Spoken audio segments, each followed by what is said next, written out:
So, good morning po mga kababayan at narito tayo ngayon sa bahay ng mga batang maaga na ulila sa magulang, no?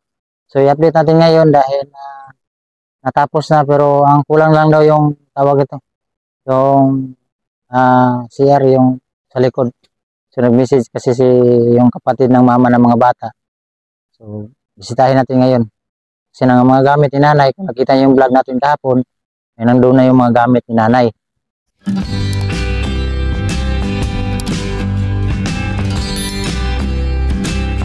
So ito highway po mga kababayan, no? Highway yan dyan. Punta natin muna para makita nyo ba. Highway to dito. Ayan, no? Mainit man. Ito highway to. Makita natin para hindi ano ba. Marami kasing nagko-comment na ayan, highway yan dyan. Doon yung school nila. Doon. Sa left side pala. Ito, yan. Ito highway, oh. Ayan, oh. Highway to dito. At ito na park, ito yung papunta doon sa kanila. Ayan. Kung nakita nyo ng mga kababayan, school yan. Pero parang high school. Hindi yung mga grade 1, grade 2. So, doon yung mga bata. Kasi ano pa, elementary. Ano. So yan. So lalakad muna tayo ngayon mga kababayan para makita nyo yung daanan. Ito yung overlooking na kasi yan dyan sa taas, oh. So ito mga kababayan, ito yung sapa, nakita nyo. May sapa pa rin dito pero hindi na ito maabot ng tubig sila. So puntahan natin yung tubig. Napakalinis pa naman yung tubig nila dito. Mais daw. Oh, ito. Ano kasi ngayon? Oh, maraming isda. Napaka ganda ang tubig, oh. Maraming isda mga kababayan, bo. Ito yung tubig. Ito yung galing doon sa kanila. Yung nakita nyo sa vlog ko na tapon, yung vlog natin doon sa daan. Ito, ang kadugtong, papunta doon to ng dagat. Papunta na to ng dagat mga kababayan. Tong napakalinis ng tubig. Ayan. Maraming mga isda. So doon sa kanila, safety na to kasi napakataas ito, hindi na maabot ng tubig. Punta natin sa tubig ba para mainitan yung mga paa natin dahil napakainit. Ayan, o. Ayan pala, o. Surup National High School. Ano nakalagay, o? High school pala to dito. Overlooking yung high school nila dito. Ano?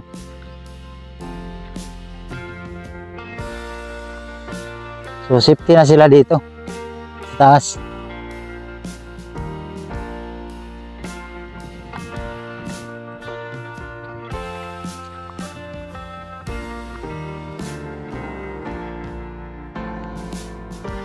Ayan. Ganda dito mga kababayan. Kababayan, overlooking. Yan yung dinadaanan namin. Napakataas to dito. Bakaw. Wow!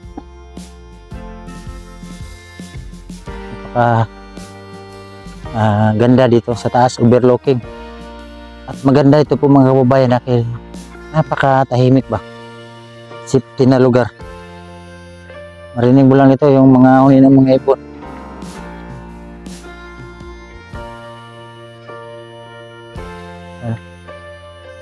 Dito tayo sa taas saan natin nabili ni ating na lupa dito at tinayuan ng mga bahay ng mga bata mga kababayan at pasukin natin itong bahay nila. Yan. Wow, okay. Ganda yung bahay lang.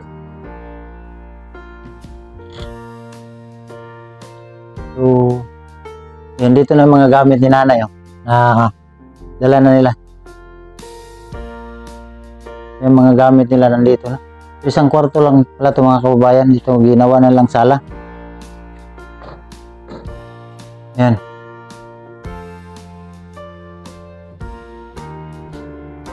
So Ito CR. Ito pala yung sabi nila na hindi natapos. Wala pang kuhan, bubong. Bubong pala yung kulang nito. Ay CR naman.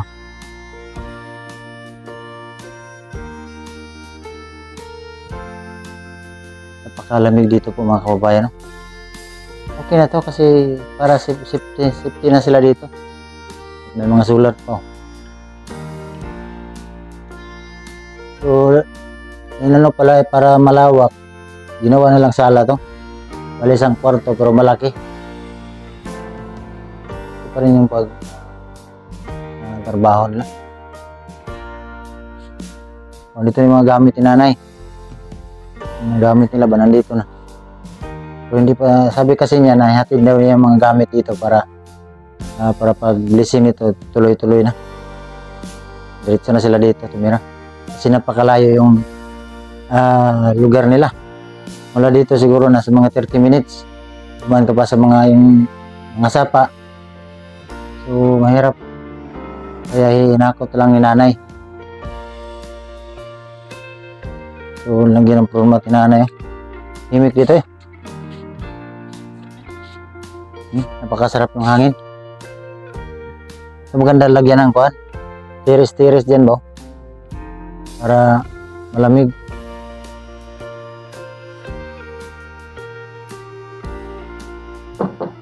Kapal yung mga plywood. Puro to kahoy mga kababayan yung pinagay dito.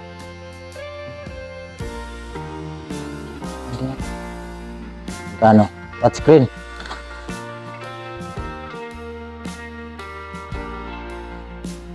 Yung bintanan lang. Ayan.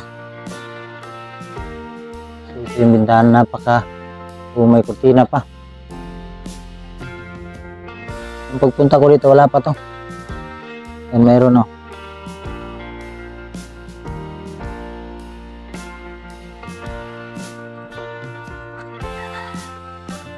Yan. Dapat sana lagyan to ng kisame. Pero hindi naman to mainit dahil napakataas yung bubong. Ang kasi po mga kababayan, pag yung mga yero, pag nakababa, mainit. Pero ito hindi to mainit dahil napakalayo yung yero sa taas.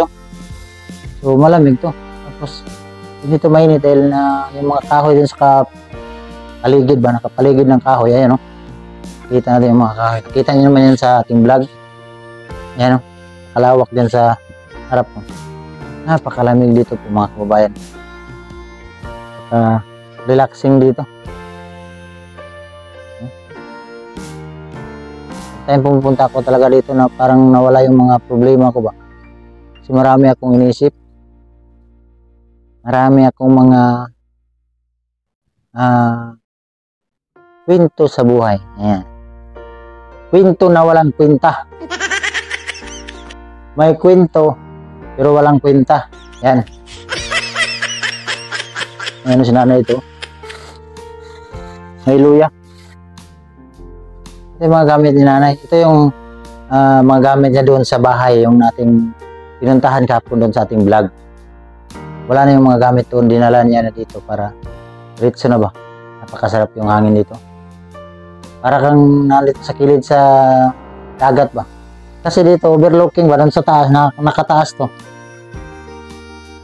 Ito yung entrance palabas. Ito. Palabas. So again, maraming salamat sa mga taong tumutulong dito. Maraming salamat. Siyempre sa ating sponsor na nagbili ng lupa dito na para matayuan to ng bahay. Na si Ate, yung napakabait talaga nating sponsor na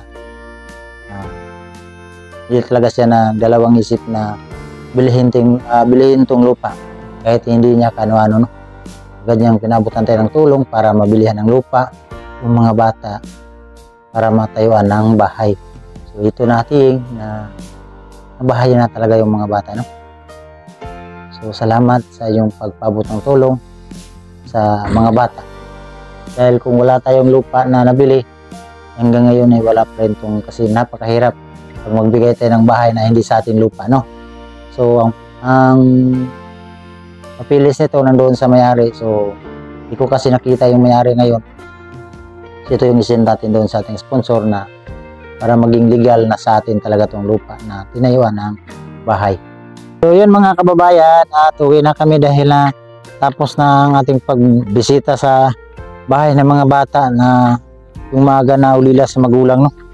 So wala yung tao doon, si nanay nang doon sa bahay nila. Yung nakita ko doon yung si ate lang, pero ayaw marap sa camera kasi nahiya.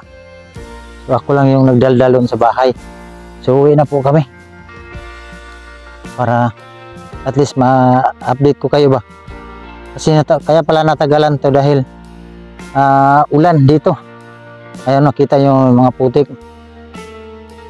Mahirapan sila pagkuha ng buhangin doon sa sapa kasi doon kinukuha yung buhangin sa sapa. Yung sabi natin doon, hindi lang pa-video, no? Hindi lang siya, parang nahiya siya ba. So yan, uwi na po tayo mga kababayan, pero dito tayo dumadaan. Kasi doon yung motor natin, no? Napakainit doon. Tayo dumaan sa sapa ba. Ito yung dike. Overlooking, no? Yung bahay nila doon sa taas. At ito yung sapa, oh. Napakalinis yung tubig. Sarap ng tubig mga kababayan dito. Yan. Sarap liguan yung mga ganun na tubig, ba? Malinis. Ingat ka cameraman, dyan baka mahulog tayo dito.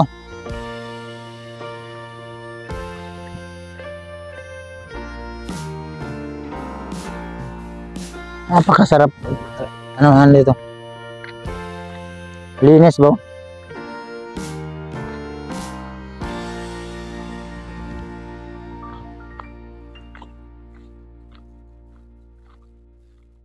Doon yung mga bahay, yun doon yung bahay nila. Dali mo. Sarap liguan yung mga ganyan ba. Maraming isda dyan, no? Parang yung tawag nito parang pasayan ba.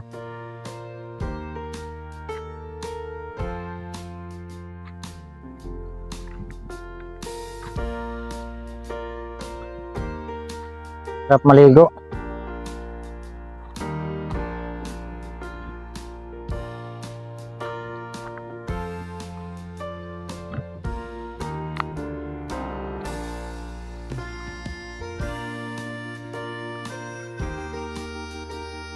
Ang ganda dito.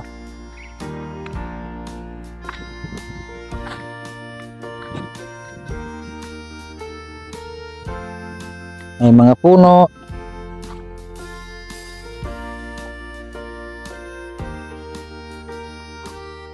May poste. Yung motor namin, no?